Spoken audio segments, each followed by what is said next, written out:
السلام علیکم ورحمۃ اللہ وبرکاتہ۔ بسم اللہ الرحمن الرحیم۔ الحمد للہ وکفی وسلام علی عبادہ الذین اصطفی، اما بعد۔ اعوذ باللہ من الشیطان الرجیم، بسم اللہ الرحمن الرحیم۔ وَلَقَدْ صَرَّفْنَا فِي هَذَا الْقُرْآنِ لِلنَّاسِ مِنْ كُلِّ مَثَلٍ وَكَانَ الْإِنسَانُ أَكْثَرَ شَيْءٍ جَدَلًا۔ صدق اللہ العظیم۔ وقد قال النبی صلی اللہ علیہ وآلہ وسلم: من خاف ادلج ومن ادلج فقد بلغ المنزل، الا ان سلعة اللہ الغالیہ، الا ان سلعة اللہ الجنہ، او کما قال علیہ الصلاۃ والسلام۔ اللہم صل علی سیدنا محمد وعلی آل سیدنا محمد وبارک وسلم، صلی اللہ علی النبی الأمی۔ قابل احترام بھائیو، اللہ تبارک و تعالی نے ہماری اس دنیا کا نظام کچھ اس طرح کا بنایا ہے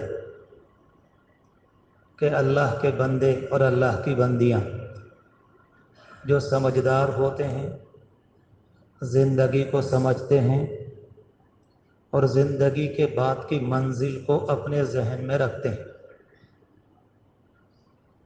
تو اللہ کے نظام کے مطابق اگر وہ چاہیں اپنے لیے اس دنیا میں رہتے ہوئے آخرت کے لیے بہت کچھ سامان کر سکتے ہیں۔ یہ اللہ کا بنایا ہوا ایک نظام ہے۔ ہمارے اور آپ کے ہاں ایک ہفتے کے بعد جمعہ کا دن آتا ہے۔ جمعہ اکیلا جمعہ نہیں ہوتا، یہ تو ہماری محرومی کہہ لیجئے، بدقسمتی کہہ لیجئے، کیا کہیں کہ بس ایک دن جس طرح سے ہفتہ اتوار پیر منگل بدھ ہوتا ہے، ہماری اکثریت نے بھی اس جمعے کو کچھ ایسا ہی سمجھ لیا کہ دنوں میں یہ بھی ایک دن ہے۔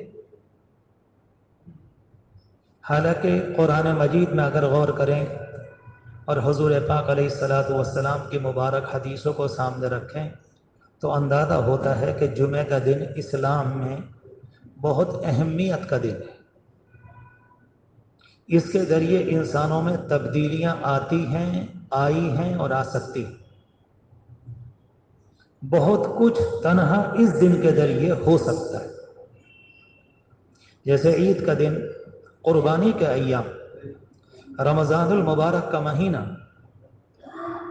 اکیلا رمضان المبارک کے مہینے کا مطلب یہ نہیں ہوتا کہ روزے کے دن آئے، صبح شام روزہ رکھ لیا اور چلے گئے۔ اگر کسی نے رمضان المبارک کے مہینے کو اتنا جانا تو اس کا مطلب یہ ہے کہ اس نے رمضان کو صحیح نہ جانا۔ تنہا مقصد یہ نہیں ہے، اس کے پیچھے حقیقت بہت گہری ہے۔ رب العالمین اپنے بندوں کو اپنی طرف سے ایک خاص تربیت کے نظام سے گزارتا ہے، انہیں حوصلہ ملتا ہے، ان کے اندر قوت برداشت پیدا ہوتی ہے، اپنے آپ کی خواہشات پر کنٹرول نصیب ہوتا ہے، انسانوں کے لیے ہمدردی کے جذبات دل میں پیدا ہوتے ہیں۔ صبر اسلام میں کس کو کہتے ہیں؟ انسان کو یہ کرنے کا سلیقہ آتا ہے۔ تقویٰ کیا ہے؟ سب کچھ ہوتے ہوئے گناہوں کے کرنے کے امکان کے باوجود اپنے آپ کو گناہوں کے بیچ سے بچا کر لے جانا۔ رمضان المبارک اس تربیت کا ایک بہترین مہینہ، لیکن جس طرح سے وہ آتا ہے اور چلا جاتا ہے، عید کا دن آتا ہے چلا جاتا ہے۔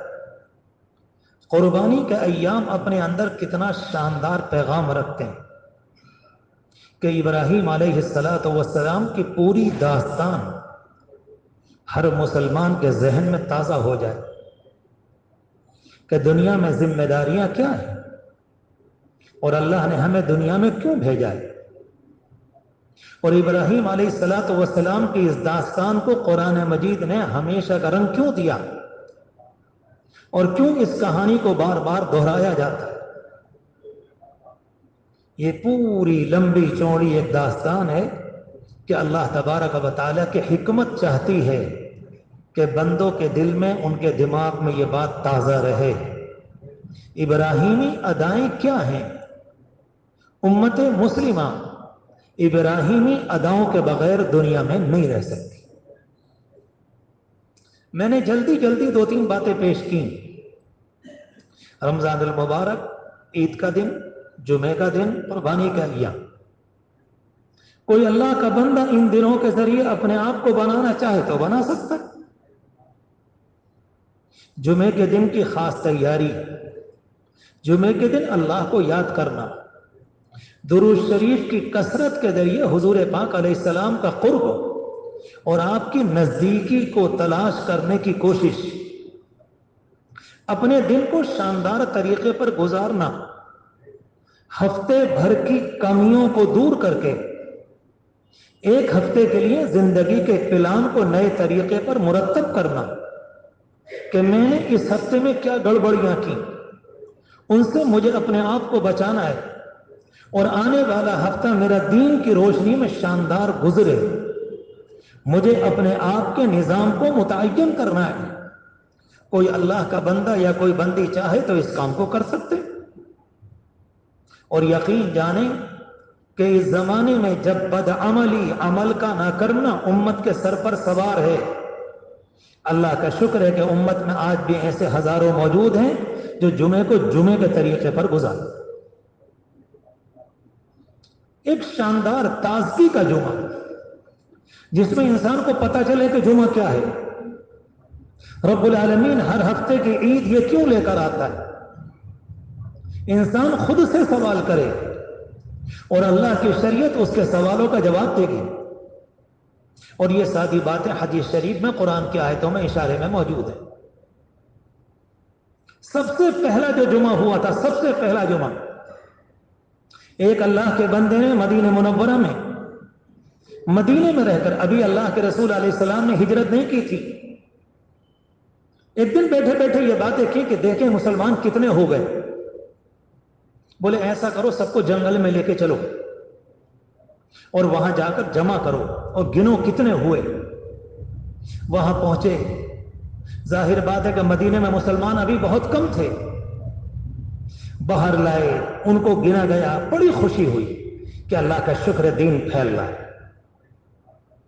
پھر ایک صاحب کی طرف سے باقاعدہ دعوت کا انتظام کیا گیا اور اس والے دن کو اتنا پسند کیا گیا، ہم آپس میں جائزہ لے رہے ہیں ہمارا دین کتنی تیزی سے پھیل رہا ہے، ہمارے اندر کیا تبدیلیاں آ رہی ہیں، ہمارے گناہ ہمارے دلوں سے کس طرح سے نکل رہے ہیں۔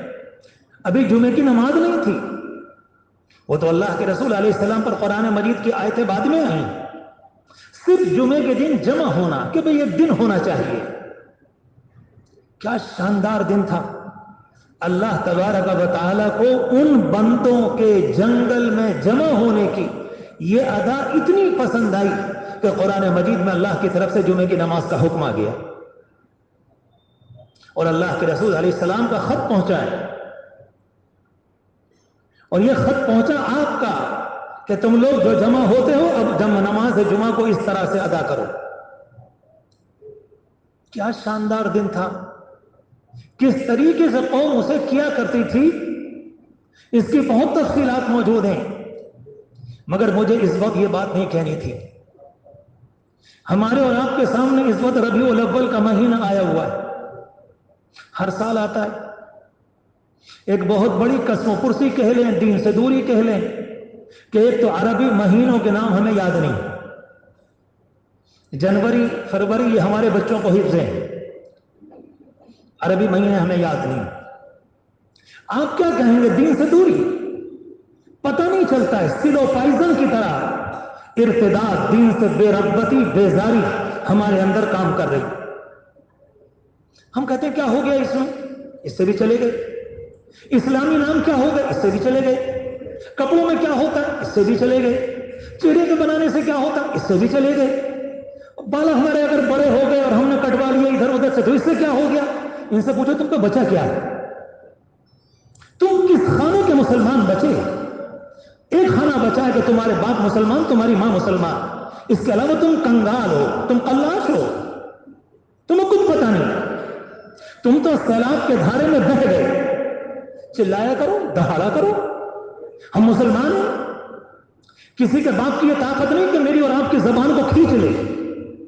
مگر فیصلہ تنہا ان نعروں پہ تو نہیں، فیصلہ ان باتوں پہ تو نہیں ہوگا. فیصلہ تو اس پر ہوگا کہ انسان نے زندگی کو کس طریقے پر گزارا. ایک چیز نہیں، بے شمار چیزیں میں آپ کے سامنے رکھ سکتا ہوں. کبھی کبھی کسی کے سامنے اسلامی تہذیب کی بات کریں کہ اسلامی تہذیب ایک ہمارا کلچر ہے، ایک ہمارا گھر کا نظام ہے، ایک سوسائٹی ہے، اس میں پردہ ہماری تہذیب کا حصہ ہے، شرم و حیا ہماری تہذیب کا حصہ ہے. ہم کسی غیر کو اپنے گھر میں نہیں لا سکتے، اپنے بہو بچوں کو غیر کے سامنے نہیں بٹھا سکتے. ہزاروں مسلمان کہتے ہیں آپ کس دنیا کی باتیں کر رہے ہیں، کیا ان باتوں کے ساتھ آپ اس دنیا میں جی سکیں گے؟ جی ان سے ذرا معلوم کریں. یہ رہنے والے سنبھل کے ہیں، اور سنبھل آپ بھی جانتے ہیں ماشاءاللہ کیا چیز ہے یہ.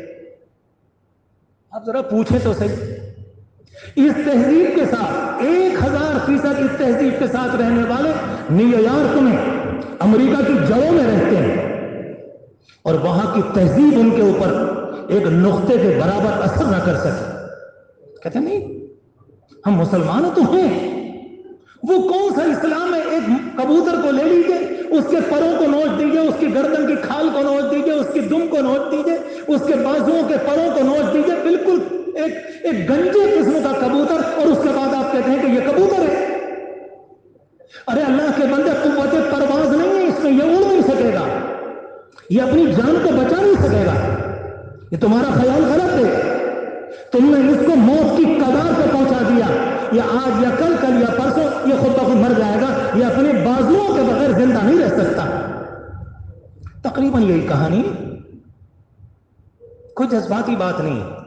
میں صرف یہ عرض کرنا چاہتا تھا، ربیع الاول کا مہینہ ہم اور آپ جانتے ہیں اللہ کے رسول علیہ الصلوۃ والسلام کی آمد کا مہینہ، کوئی شک کی بات نہیں. جس طرح سے جمعے کا صحیح استعمال کر کے ایک اللہ کا بندہ اپنی زندگی کے نظام کو مرتب کر سکتا ہے، حضور پاک علیہ الصلوۃ والسلام والے آمد والے مہینے میں جب آپ آئے، اس مہینے کو سامنے رکھ کر ہم بھی اپنی زندگی کے نوک پلک سنوار سکتے. اگر واقعتاً کچھ زبانی مسئلہ نہیں ہے، حضور پاک علیہ الصلوۃ والسلام نے ایک عملی دین لے کر آئے تھے.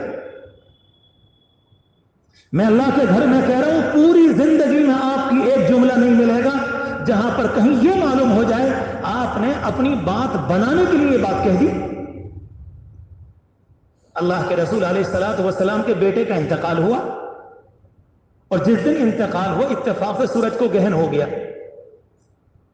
سارے کے سارے لوگ جو کچے عقیدے کے تھے، کمزور تھے، ابھی اسلامی تربیت نہیں ملی تھی، ابھی اسلام ان کے دلوں میں گھر نہیں کیا ہوا تھا، ان کے ذہن میں یہ بات آئی کہ ایسا لگتا ہے کہ نبی کے بیٹے کی وفات کا غم آج سورج کو بھی ہے، اس لیے گہن لگ گیا. یہ وہ زمانہ ہے جس زمانے میں حضور پاک علیہ السلام کی مخالفت ہو رہی، اور آخری درجے لوگ مسلمانوں کو ٹارچر کر رہے ہیں، آخری درجے دباؤ، پریشانی، سب کچھ. اور جب یہ کہا کہ غم ہے بیٹے کی بنیاد پر، آپ دل پر ہاتھ رکھ کے بتاؤ. بات تو ایسی تھی کہ اللہ کے رسول علیہ السلام اگر دنیا کے نبی ہوتے تو یہ کہتے چلو ٹھیک ہے، بات تو بن گئی کہ ہمارا بیٹا اتنی بڑی شخصیت کا مالک تھا کہ کائنات کا سورج بھی آنسو بہا رہا ہے. بات بن نہیں تھی. اس زمانے میں تو بات کی تلاش بہت ہے کہ بات بن جائے، قتل عام ہو، تباہی ہو، عزتیں لوٹ جائیں، بات بن نہیں. تم بات ہی بناؤ اپنی، اس کے علاوہ کر بھی کر سکتے ہو. اس دنیا میں ایک نہایت کمزور زندگی ہاتھ آئی، ایک نہایت کمزور، جو ہر چیز سے کمپرومائز کر رہی تھی، یہ بھی چلے گا، یہ بھی چلے گا، یہ بھی چلے گا، حرام بھی چلے گا، جھوٹ بھی چلے گا، مکاری چلے گی، اور اس کے ساتھ دغا بازی بھی چلے گی، سود چلے گا، جوا چلے گا. اور ایک عجیب اسپیشل اسلام تیار ہوا اس زمانے میں جس کا محمد الرسول اللہ سے رب کعبہ کی قسم کوئی تعلق نہیں. جھوٹ بولتے ہیں لوگ. اس دین کو لے کر اللہ کے رسول نہیں آئے تھے. یہ مکاری کا دین ہے. آپ میرے اپنے سے کہہ رہا ہوں, یہ جھوٹ کا دین ہے. اتفاق سے کبھی جھوٹ ہو جائے یہ الگ ہے, لیکن جھوٹ کے نظام کی زندگی حضور پاک علیہ السلام یہ دین لے کر نہیں ہے. مکاروں کا اگر آپ کو برا نہ لگے معاف کیجیے کہ گناہگاروں کو یہ ہیڈیوں کا دین بنا دیا ہے. میں سچ کہتا ہوں آپ سے, یہ زنخوں کا دین ہے. تم نے کیا تماشا بنایا دین کا. کوئی بات اللہ کا بندہ دین کی کہ نہیں تو اس طرح یہ نہیں چلے گی, یہ چلے گی. یہ ہر بےایمانی کی گنجائش, ہر بدعنوانی کی گنجائش, ہر حرام کی گنجائش, ہر ناجائز کی گنجائش, ہر بدتمیزی کی گنجائش. اگر گنجائش نہیں ہے تو حضور پاک علیہ السلام کی تہذیب کی گنجائش نہیں کہ یہ ہمارے ہاں اس زمانے میں ذرا ہو نہیں پائے گا. ان سے کہیے اگر یہ شامیانہ اتنا ہی برا لگ رہا ہے تو باہر تشریف لے جاؤ. کاہے کو بیٹھے ہو اس شامیانے کے اندر؟ کیوں بیٹھے ہو اسلام کی چھت میں؟ سیدھے باہر نکل جاؤ اگر یہ شامیانہ اتنا برا لگ رہا ہے. میرے عزیزوں, میں کھل کر کہہ رہا ہوں, جس دور میں جیے ہو یہ والا دور بحثوں کا ہے, یہ جھگڑوں کا ہے, یہ ڈائلاگ کا ہے, یہ دوسرے کو للکارنے کا ہے, یہ آپ کے اوپر اٹیک کا ہے, یہ آپ کے اوپر جملوں کے حملہ کرنے کا ہے. اگر آپ کا حضور پاک علیہ السلام کی ذات سے 100% کامل دین ایک ایک سنت کا نہیں ہوا تو یاد رکھو اسلام پر باقی نہ رہ سکو گے. نام رہ جائے گا, کوئی بات نہیں. میں نے کئی دفعہ آپ کے سامنے یہ مثال بھی کی کہ لندن کے اندر جو بورے بہت سے جاننے والے ہیں, ایک نوجوان ہے جو ہمارے سلسلے میں داخل ہے, محمد نام ہے. میں نے پوچھا بیٹے کہاں جا رہے ہیں اس سال؟ کہ امریکہ میں جا رہے ہیں. امریکہ چلے گئے. میں نے کہا کیا کرو گے؟ بولے قرآن سنانے کے لیے جا رہے. وہاں سے فون آیا میرے پاس, میں لندن میں تھا اس زمانے میں. کہا کہ حضرت یہاں پر عرب ہیں اور کئی لاکھ کی مقدار میں, میرے محلے میں کئی ہزار کی مقدار میں, مگر یہ اس زمانے کے عرب ہیں, انہیں دین کا پتہ نہیں, انہیں نام کے سوا محمد عربی کا پتہ نہیں, انہیں قرآن کا پتہ نہیں, انہیں اللہ کا پتہ نہیں, جنت اور جہنم کا پتہ نہیں. تو میں نے کہا کیا مطلب؟ کہنے لگے جس بستی میں میں ہوں 4 5 6 7 8 نماز پڑھنے آتے ہیں, ہزاروں کی بستی ہے, اور ان کے کھانے میں جم کر صبح شام اگر کوئی چیز ہے جو سب سے لذیذ چیز ہے ان مسلمانوں کے کھانے میں نمبر 1 پر خنزیر کا گوشت ہے. یہ عرب کے لوگ ہیں, یہ عرب کے لوگ ہیں جو عرب کے گئے اور جا کر امریکہ میں آباد ہوئے. یہ داستانیں تو بڑی خطرناک ہیں. آپ یہ چاہتے ہیں کہ حضور پاک علیہ السلام کے نام نامی سے اپنے آپ کو کاٹ کر, آپ کی تہذیب سے ہٹ کر اور آپ کے لائے ہوئے قرآن سے ہٹ کر اور آپ کے لائے ہوئے دین سے ہٹ کر ہم دیندار باقی رہ جائیں گے. حاشا و کلا, رب کعبہ کی قسم قیامت تک نہیں ہوگا. جھوٹا ہے وہ انسان جو اپنے آپ کو دعویٰ دے رہا ہے. اس کا کیا سوال پیدا ہوتا ہے؟ ایک دین سراپا عمل ہے. ہمارے دین میں کوئی ایسی باتیں ہیں نہیں. اگر کوئی اللہ کا بندہ عمل کرتا ہے اللہ کے نزدیک محبوب ہے, اور کوئی اللہ کا بندہ عمل نہیں کرتا اس کی کوئی حیثیت نہیں, کوئی حیثیت نہیں. آپ سوچیں, حضرت صدیق اکبر رضی اللہ تعالی عنہ نے اپنے زمانے میں ایک کسی انسان کو اپنی زبان سے غلط جملہ کہہ دیا. تنہا ایک جملے کی بنیاد پر اللہ کے رسول علیہ السلام نے ناگواری کا اظہار فرمایا. کہا کہ صدیق تمہاری زبان سے جملہ اچھا نہ لگا. جس اللہ کے بندے کی قربانیاں انتہا درجے کی, آپ کی قربانیاں ہوں گی آپ کے لیے, آپ کے کام ہوں گے آپ کے لیے, مگر یہ والا جملہ اسلام کی میزان میں نہیں آتا, اسلام کی ترازو میں پورا نہیں اترتا. خبردار, اس کی بنیاد پر آپ کی تعریف نہیں کی جائے گی. اللہ کے رسول علیہ الصلوۃ والسلام پر قرآن مجید کی آیتیں آئیں ایک موقع پر, اے نبی یہ جتنی بیویاں ہیں آپ کی, اگر کبھی یہ کچھ گڑبڑ کریں آپ ان کو چاہیں تو طلاق دے دیں. عسى ربه ان طلقكن ان يبدله ازواجا خيرا منكن. عورتیں بہت ہیں, اللہ آپ کے گھر آنے کے لیے اور لے آئے گا. جاؤ جاؤ اپنے گھر کو جاؤ. کس سے کہا جا رہا ہے؟ حضرت عائشہ سے. کس سے کہا جا رہا ہے؟ ام سلمہ سے. کس سے کہا جا رہا ہے؟ حضرت زینب بنت جاش سے. کس سے کہا جا رہا ہے؟ اللہ کے رسول علیہ السلام کے ازواج مطہرات سے. اور قرآن مجید میں یہ آیتیں موجود ہیں. رہنا ہے تو ٹھیک سے رہو, ورنہ اس گھر میں اس طریقے سے نہ رہ سکو گے. اللہ کے رسول علیہ السلام نے جب قرآن کی آیتیں آئیں اپنی بیویوں کو بلایا اور سب سے پہلے حضرت عائشہ کو بلایا اور کہا کہ عائشہ میں تمہارے سامنے ایک بات پیش کرتا ہوں، جلدی مت کرنا، اپنے اماں ابا سے مشورہ کر لینا۔ کہا جی اللہ کے رسول فرمائیں۔ کہا کہ اللہ کی طرف سے یہ آیتیں آتی ہیں، اگر چاہو تو میرے ساتھ میرے نکاح میں رہو، مگر میرے گھر کا جو حال ہے وہ تمہارے سامنے۔ تم یہاں یہ سوچ کر آؤ کہ یہاں پہلے ٹھاٹ بھاٹ ہوں گے، اللہ نے یہ زندگی میرے لیے تقدیر میں طے نہیں کی۔ میری زندگی تو محنتوں کی، محبتوں کی، جفا کشی کی، آج مل گیا اللہ کا شکر ہے، نہ ملا تو رب العالمین سے بھی پائیں گے، یہ ہماری زندگی۔ کہنے لگی میں آپ کو اختیار کرتی ہوں۔ اللہ کے رسول علیہ السلام نے فرمایا عائشہ اپنے والد سے مشورہ کر لو۔ کہا کہ اللہ کے رسول افیق، میں آپ کے سلسلے میں اپنے ماں باپ سے مشورہ کروں گی؟ ہائے ہائے کیا جواب ہے! آپ کے سلسلے میں جا کر اپنے باپ سے معلوم کروں کہ محمد رسول اللہ کے ساتھ رہوں گی کہ نہیں؟ آپ کے لیے اللہ اکبر۔ حضور پاک علیہ السلام کو اطمینان ہوا، قرآن کی آیتیں تھی پڑھ کے سنائی تھیں، مگر آپ یہ نہیں چاہتے تھے یہ بیچاری میرے گھر سے نکل جائیں، کچھ اچھا نہ ہوگا۔ بہرحال جانے لگے، آپ نے فرمایا کہ میں دوسرے معلوم کرتا ہوں، تیسری سے چوتھی سے۔ حضرت عائشہ فرماتی ہیں اللہ کے رسول میں نے جو جواب دیا ہے کسی اور کو نہ بتائیے گا، یہ تو کامیاب ہو گئی۔ اگر میں آپ سے کہوں تو امتحان میں نمبر 1 کامیاب ہوئی، سب سے شاندار نمبر آئے۔ عورتوں کے مزاج سے تو آپ واقف ہیں، اگر کوئی ایک کامیاب ہو جائے تو کبھی کبھی ذہن میں یہ بھی آتا ہے کہ دوسری والی، ادب کا جملہ ہے، میں نہیں کہتا، باقی آپ سمجھیں، اتنے نمبروں سے کامیاب ہو کہ نہ ہو، خاموش ہو گئی۔ اور پھر کہنے لگی کہ اللہ کے رسول علیہ السلام آپ پوچھنے جا رہے ہیں پوچھ لیں سب سے، مگر میں نے جو جواب دیا ہے آپ وہ کسی کو بتائیے گا نہیں۔ بہت ذہین تھی، بہت ذہین۔ اللہ کے رسول علیہ السلام نے فرمایا عائشہ اللہ نے مجھے انسانوں کو سختی میں ڈالنے والا نہیں بنایا، اگر مجھ سے کوئی پوچھے گا تو میں پوری بات بتاؤں۔ آخری درجے پیار ہے، آخری درجے محبت ہے، آخری درجے تعلق ہے، ایسا تعلق کہ اللہ کے رسول علیہ السلام نے خود فرمایا کہ اللہ میں ان بیویوں کے درمیان انصاف کرتا ہوں، اور اگر کسی کی طرف میرا دل زیادہ چلا جائے تو اللہ پھر آپ کی قدرت ہے، میرا قبضہ میرے دل پر نہیں۔ اتنی محبت، مگر ایک جملہ آ گیا کہ عائشہ میں انسانوں کو پریشانی میں ڈالنے کو نہیں آیا، اگر کوئی مجھ سے سوال کرے گی تو میں بتاؤں گا کہ اس اللہ کی بندی نے یہ جواب دیا، اب تم جو چاہو۔ ظاہر بات ہے وہ جواب بہت شاندار تھا، پھر تو سب کو وہی جواب دینا ہی دینا ہے، اور آگے چل کر سب نے وہی جواب دیا۔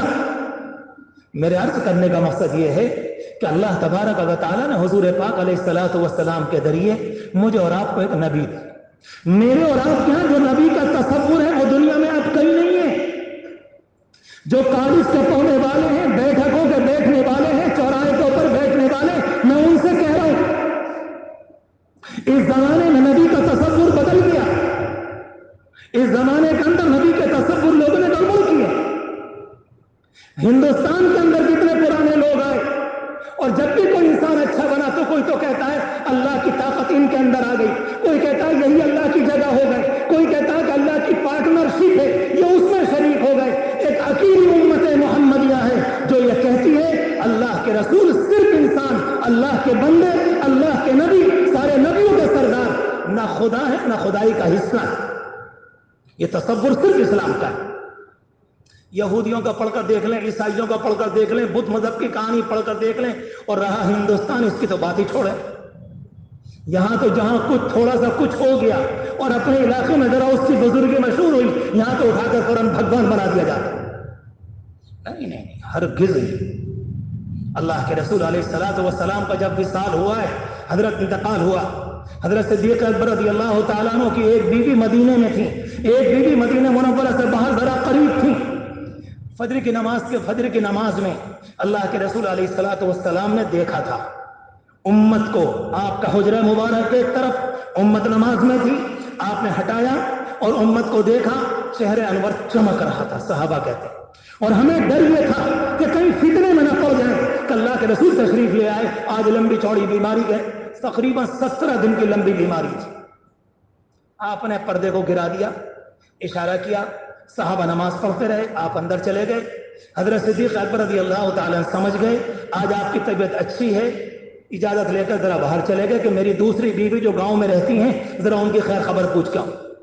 ٹھیک ہے، وہاں پہنچے، کچھ ہی دیر کے بعد آپ کی طبیعت بگڑی، اور یہاں تک بگڑی کہ آپ اللہ کو پیارے۔ وہاں اطلاع پہنچی، دوڑ کر وہاں سے آئے، اپنے گھوڑے سے اترے۔ آپ کا والا کمرہ جس میں آپ کا انتقال ہوا ہے، جس میں آپ دنیا سے اٹھر گئے، یہ حضرت عائشہ رضی اللہ تعالی عنہ کا حجرہ ہے، اور حضرت عائشہ آپ کی بیٹی نے سیدھے گھر میں آئے، اور گھر میں آنے کے بعد جو پڑھنا کا پڑھا، آپ کے چہرے پر چادر تھی اس کو ہٹایا، آپ کی پیشانی کو چوما، اور اس کے بعد بڑے پیار سے کہا اے اللہ کے رسول جب آپ زندہ تھے جب بھی پیارے، آج موت آ گئی، اللہ نے جو آپ کا تقدیر طے کی تھی آپ جب بھی پیارے۔ چادر کو اڑا دیا۔ لوگوں نے کہا کہ مسجد میں بھیڑ جمع ہے۔ صحابہ کرام کو یقین نہیں تھا، بعض صحابہ کرام ایسے تھے وہ اس بات کو مان نہیں رہے تھے، جیسے میرے اور آپ کے زمانے میں کوئی مریض کومے میں چلا جاتا ہے، کبھی کبھی 3 دن بے ہوش، 4 دن بے ہوش، 5 دن بے ہوش۔ اللہ کے رسول علیہ السلام معراج کے سفر میں گئے، نئی جسم کے کچھ صحابہ کرام وہ تھے جو یہ کہہ رہے تھے نہیں اللہ کے رسول کا انتقال نہیں ہوا ہے، آپ واپس آئیں گے، اور جب تک رہیں گے جب تک دنیا کے اندر دین مکمل نہ ہو جائے۔ حضرت صدیق اکبر نے دیکھا حضرت عمر فاروق رضی اللہ تعالیٰ قابو سے باہر، اور وہ اللہ کا بندہ، کہا جاتا ہے کہ اسلام کو جتنی مدد اور نصرت حضرت عمر کے دور سے ملی تاریخ میں کم ملی حضور پاک علیہ السلام کی ذات عالی کو چھوڑ کر۔ ان کے زمانے میں تو ایسا لگ رہا تھا کہ اسلام ہزاروں میل کی رفتار سے بھاگ رہا تھا، کسی کی طاقت نہیں تھی کوئی اللہ کا بندہ سامنے آ جائے۔ آپ پہنچے، حضرت عمر کی زبان سے ایک جملہ سنا، کہہ رہے تھے اگر کسی نے یہ کہا کہ آپ کا انتقال ہو گیا گردن مار دوں گا اس کی۔ محبت کا جملہ تھا، طبیعت سمجھ نہیں پا رہی تھی، کبھی کبھی ایسا ہو جاتا ہے۔ ہم نے کتنی مرتبہ اسپتالوں کے اندر دیکھا کسی کا انتقال ہو گیا، اس کے بچے کھڑے ہوتے ہیں، اس کے قریبی دوسرے رشتے دار اس کے پاؤں میں انگوٹھے میں پٹی باندھتے ہیں، اس کے منہ کو یہاں سے دھرتی سے لپیٹتے ہیں، تو بیٹا کہتا ہے ابھی نہ باندھیے، ابھی نہ باندھیے، کیوں منع کر رہا؟ ہو سکتا ہے شاید میری ماں دوبارہ دنیا میں آ جائے، ابھی آپ ہی تو کہہ رہے ہیں، آپ کوئی ڈاکٹر تو ہے نہیں۔ ہر ایک کو کہنے کا حق ہوتا ہے، میرے ساتھ 2 دفعہ ہو چکا ہے، میں نے ایک جگہ میں نے لپیٹا، کہنے نہیں مولانا ابھی نہ باندھیے، ہو سکتا ہے ہمارے ابا ابھی نہ گئے ہوں، ڈاکٹر آ کے بتائے گا۔ اب میں اس بیچارے سے کیا کہتا کہ نہیں ڈاکٹر نے ہمارے کان میں کہہ دیا، ہم باہر گئے تھے، ہم سے یہ بات کہی نہیں تمہارے والد جا چکے۔ نہیں، یہ فطرت ہے۔ حضرت عمر رضی اللہ تعالیٰ عنہ نے یہی بات کہی، کہا کہ نہیں، آپ نے فرمایا حضرت صدیق اکبر نے عمر بیٹھ جاؤ، تاریخ میں آتا ہے نہیں سنا، پھر فرمایا کہ عمر بیٹھ جاؤ، نہیں سنا، نہیں بیٹھے، تیسری مرتبہ پھر کہا کہ بیٹھ جاؤ، نہیں بیٹھے۔ وہ سمجھ گئے معاملہ محبت کے غلبے کا ہے، طبیعت جگہ پر نہیں، عقل قبول کرنے کو تیار نہیں کہ یہ ہو کیسے گیا، یہ نہیں ہونا چاہیے۔ ابھی انسانی طبیعت انسانی فطرت میں ایسا ہو جاتا ہے، یہ کوئی تعجب کی بات نہیں ہے۔ جیسے یہ دیکھا تو آپ منبر پر آئے، حضرت صدیق اکبر رضی اللہ تعالیٰ نے خطبہ دیا، الحمدللہ نحمدہ ونستعینہ، اور پھر اس کے بعد قرآن کی ایک آیت پڑھی، وما محمد الا رسول، محمد اللہ کے رسول تھے۔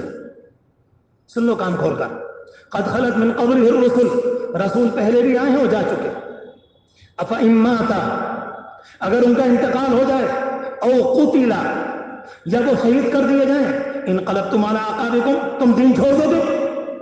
تم نے کس کو مانا؟ تم اپنے دل پر ہاتھ رکھ کے بتاؤ، تم نے اللہ کو مانا کہ اللہ کے دین کو مانا ہے؟ قرآن کی جو آیت پڑھی تو صحابہ میں سناٹا، اور پھر اس کے بعد صاف کہا اسی جگہ کھڑے ہو کر، میں اپنے نوجوانوں کو یہی جملہ سنانا چاہ رہا تھا، ایک ایسا جملہ کہ میں اور آپ جب بولتے ہیں حضور پاک علیہ السلام کے لیے ادب اور احترام کا جملہ بولتے ہیں، ہم اور آپ کہتے ہیں آپ کا وصال ہو گیا، ہم اور آپ کہتے ہیں آپ پردہ فرما گئے، ہم اور آپ کہتے ہیں آپ پر کو تشریف لے گئے، ہم اور آپ کہتے ہیں آپ کا وصال ہو گیا، ہم اور آپ کہتے ہیں کہ آپ کا انتقال ہو گیا، یہ جملے نہیں بولے۔ انہیں معلوم تھا کہ اگر میں نے اس موقع پر مسئلے کو صاف نہیں کیا امت میں دھرال پڑ جائے گی۔ فرمایا فإن محمدًا قد مات، محمد صلی اللہ علیہ وسلم مر گئے۔ ہائے ہائے، اللہ کی لاکھوں رحمتیں صدیق اکبر پر. وہ جانتے تھے کہ بیماری کہاں سے چلتی ہے، ورنہ دنیا کے اندر یہ بیماری آئے گی کہ رب العالمین کی ذات ان کے اندر آ گئی، یہ خدائی کا حصہ ہے، نہیں یہ کچھ اور ہے، یہ کچھ دیر کو غائب ہو گئے. فرمایا نہیں، اللہ کے رسول، اللہ کے نبی جو دنیا میں آئے تھے اپنا کام مکمل کر کے دنیا سے انتقال کر گئے، اور ان کے اوپر جو موت اللہ نے طے کی تھی وہ آ گئی اس دنیا کے اعتبار سے. اور فرمایا کہ جو کوئی اللہ کو مانتا ہے فَأَنَّهُ حَيٌّ لَا يَمُوتُ، رب العالمین زندہ ہے، وہ مرنے والا نہیں، اسے موت نہیں. میرے عزیزو، میں نے قرآن مجید کے شروع میں ایک آیت پڑھی تھی. اللہ کے نبی علیہ السلام ہم سے فرما کر گئے کہ جمعے کے دن سورہ کہف پڑھا کرو، اس سے دجالیت کے فتنوں کے لڑنے کی طاقت پیدا ہوتی. رب العالمین دجال کے فتنوں سے محفوظ رکھے گا. بات بہت لمبی ہے، انشاءاللہ اگلے جمعے کو عرض کروں گا اگر زندگی رہی تو. یاد رکھو اس سورت کے اندر خاص بات ہے کہ اللہ تبارک و تعالی کی طرف سے قرآن مجید کی اس سورت میں وہ مضمون تمام کا تمام بھر دیا گیا ہے جسے بار بار پڑھنے کے نتیجے میں آہستہ آہستہ دل میں آتا ہے. دجالیت سے مقابلہ کرنے کی صلاحیت پیدا ہوتی، دجال کے فتنے سے پناہ مانگنے کی صلاحیت پیدا ہوتی. اس لیے حضور پاک علیہ السلام نے فرمایا تھا کہ جو کوئی آدمی اس سورت کو پڑھے گا وہ دجال کے فتنے سے محفوظ رہے گا. اس سورت کی ایک آیت پڑھی تھی میں نے، وَكَانَ الْإِنسَانُ أَكْثَرَ شَيْءٍ جَدَلًا، کہ رب العالمین فرماتا ہے ہم نے اس قرآن میں سب کچھ کھول کر بیان کر دیا ہے. جس کی ضرورت ہوگی وہ بھی، قیامت سے پہلے جو چیز چاہو گے وہ بھی، نفع والی کتنی ہے وہ بھی، نقصان والی کتنی ہے وہ بھی، نبوی طریقہ کیا ہوتا ہے یہ بھی، اس سے ہٹ کر تباہی کیسے آئے گی یہ بھی، حرام کے نقصانات کیا ہیں یہ بھی، قیامت کی ہولناکیاں کیا ہیں یہ بھی، دجال کا فتنہ کیسے کیسے دنیا میں آئے گا، ہم نے اس صورت کے اندر یہ بھی بیان کیا. اور اس کے بعد قرآن کہتا ہے وَكَانَ الْإِنسَانُ أَكْثَرَ شَيْءٍ جَدَلًا، کہ انسان کا معاملہ یہ ہے یہ تو ہر بات میں جھگڑا ہی کرتا ہے. آپ یقین جانیں اس زمانے میں جتنے جھگڑے ہیں اس سے پہلے اتنے جھگڑے نہیں تھے، کبھی نہیں ملیں گا. آج سے 50 سال پہلے دیکھ لیں، ہمارے جتنے بزرگ تھے، آپ کے بزرگ، ہمارے گھر کی عورتیں بلا کی نیک، بلا کی شریف، بلا کی نمازوں کے پابند، وہ بوڑھے نمازوں کے پابند، ان بیچاروں نے ان برائیوں کو دیکھا بھی نہیں تھا. اس زمانے کا مسئلہ کہ نئے نئے سوالات. وَكَانَ الْإِنسَانُ أَكْثَرَ شَيْءٍ جَدَلًا، گویا کہ قرآن اشارہ دے رہا آگے والے زمانے میں انسان میں جدل کا، لڑنے کا، جھگڑے کا، بحث کرنے کا، مبالغہ کرنے کا، ایک دوسرے کو پریشان کرنے کا مزاج بنے گا. ہر بات میں بات، ہر بات میں بات، ہر بات میں بات. پہلے زمانے میں نام سنا تھا امام بخاری رحمۃ اللہ علیہ، امام شافعی رحمۃ اللہ علیہ، امام مالک، امام احمد بن حنبل. اس زمانے میں ایک شیطان بھی آ گئے ہیں، یہ ہے جناب امام موبائل صاحب. یہ اس زمانے کے شیطان ہیں. میں مسجدوں میں جاتا ہوں، نئے سے نئے کام. کوئی بیچارہ اگر یہاں ہاتھ باندھ رہا ہے کہتے ہیں یہاں باندھو، کوئی بیچارہ یہاں باندھ رہا میں کہتا ہوں یہاں باندھو، اور نہ کہ نہیں تم اللہ اکبر یہاں تک کرنا ہے. یہ سب پکڑو ظالم کو اور اس سے یہ معلوم کرو تو دعائے قنوت سنا یہاں پر کھڑے ہو کر. یہ سب پکڑو شیطان ہے، سنا دعائے قنوت. اسلام کا عقیدہ ایمان مجمل کیا ہے، ایمان مفصل کیا ہے تو سنا اس کو. اسے یہ بھی یاد نہیں، اسے یہ بھی یاد نہیں. حضور پاک علیہ الصلوۃ والسلام کا قیام، ان کے دین کا قیام، ان کے دین کا خلاصہ، اسے یہ بھی نہیں معلوم، مگر اسے جھگڑے کی ہر بات معلوم. میں آپ کو آگاہ کر رہا ہوں، اس زمانے میں میں یہ نہیں کہتا کہ آپ نیت یہاں نہ بانے، میں نہیں کہتا کہ آپ نیت یہاں نہ بانے، آپ جہاں چاہیں، مگر آپ کا تعلق اللہ کے رسول کی ذات سے مضبوط ہونا چاہیے، ان کے دین سے، ان کی تہذیب سے، ان کے قرآن سے، ایک ایک جملے سے، ان کے دیے ہوئے حرام سے، ان کے دیے ہوئے حلال سے، کہ نہیں یہ طریقہ یہ ہے اسلامی، ہم اس بات کو مانیں.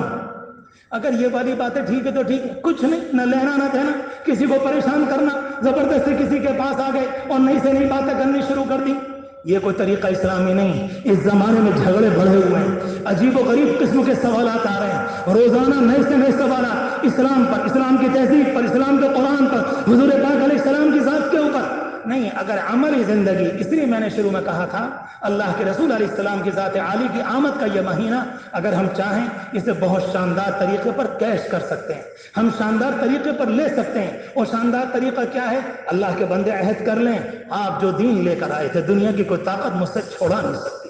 کچھ بھی ہو جائے، مر جاؤں گا، میرا وجود مٹ جائے گا، مگر آپ کی تہذیب کو، آپ کے دیے ہوئے عقیدے کو اور آپ کے دی ہوئی لائن کو میں چھوڑ نہیں سکتا. اگر یہ باتیں ہیں، میں مسجد میں کہہ رہا ہوں، ربیع الاول 1000 بار مبارک، ربیع الاول 1000 بار مبارک، اس کی آمد مبارک. اور اگر یہ بات نہیں اور مسئلہ صرف شور ہنگامے تک، مسئلہ صرف بحث باسی کا، مسئلہ صرف جھگڑے کا، تو پھر یاد رکھو اللہ کے رسول علیہ الصلوۃ والسلام کی حدیث ہے، آپ نے ارشاد فرمایا اذا اراد اللہ بقوم عذابا، اللہ جب کسی قوم کے اوپر عذاب کو مسلط کرنا چاہتا ہے، سلب منہ العمل، اس سے عمل کو لے لیتا ہے، وسلط علیہ الجدل، اور اس کے اوپر بحث کو لاد دیتا ہے، جاؤ بحث کرو، تم جھگڑو اور اسی میں مرو، اور میں تمہارے اوپر دوسری قوموں کو لاد دوں گا جو تمہارے وجود کو مٹا دیں گی، اور تم بحث میں چل رہے ہوگے کہ ہم نیت یہاں باندھیں کہ ہم نیت یہاں باندھیں۔